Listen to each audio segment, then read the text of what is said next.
The EU has since lost all common sense in its desire to ignite the Ukrainian furnace. Be prepared because an emergency is about to be declared. Namaste and welcome to TFI Global, the foreign affairs and geopolitical analysis arm of the TFI Media Group. I'm your host Piyush. Let's begin. Germany, the economic powerhouse of the European Union, has plunged into recession, leaving the EU dumbfounded. With its GDP plummeting by 0.3% in the first quarter of 2023, following a decline of 0.5% in the previous quarter, alarm bells are ringing in Brussels. Yet despite the economic turmoil, the EU is in a catch-22 situation, determined to throw caution to the wind and engage in NATO's war efforts against Russia, even if it means coercing its own citizens. Undoubtedly, the EU has made its fair share of grand gestures. It unanimously passed 10 packages of sanctions against Russia, shipped billions of dollars worth of weaponry to Ukraine, and expedited membership talks with countries like Ukraine and Moldova. But the consequences of these actions are now becoming painfully clear.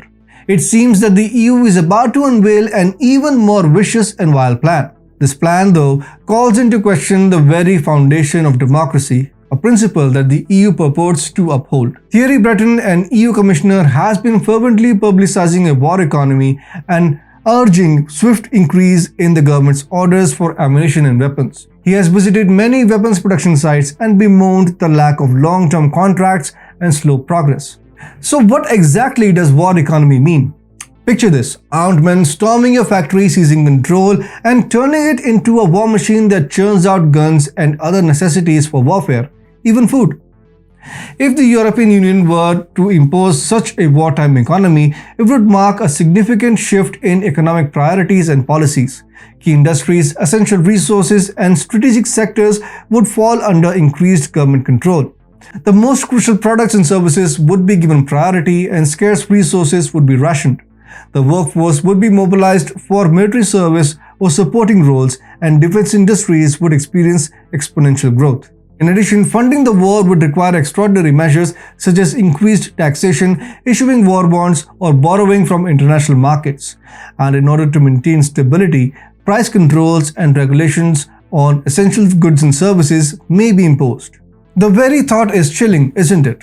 And it has understandably sent shivers down the spines of several nations. Estonian Defense Minister Hanno Pevkur argues that there is no need to explicitly invoke war economy when his country has already contributed more than 1% of its GDP to aid Ukraine. We don't have to state especially, he asserts. Even military historian Sławomir Dębski, director of the Polish Institute of International Affairs, questions the need for such framing, suspecting that politicians themselves are unsure of its implications. The EU believes that implementing a war economy is the last resort to keep the fires of war burning in Ukraine. But at what cost? Are hapless Europeans expected to bear the burden of such decisions? It's time for a reality check. These are not at all noble intentions, and the potential consequences are dire. EU is all set to sacrifice democracy, the very foundation on which the European Union was built, for the sake of war. Yes, it has finally realized that a militaristic approach is the only solution. As the prospect of a military emergency looms, Europeans find themselves at crossroads. It is the epitome of unity and bureaucracy. They always find a way to take things to the next level, don't they? Now they're considering a war economy because nothing says let's solve our problems like mobilizing resources and turning factories into weapon-producing machines. This is sheer madness.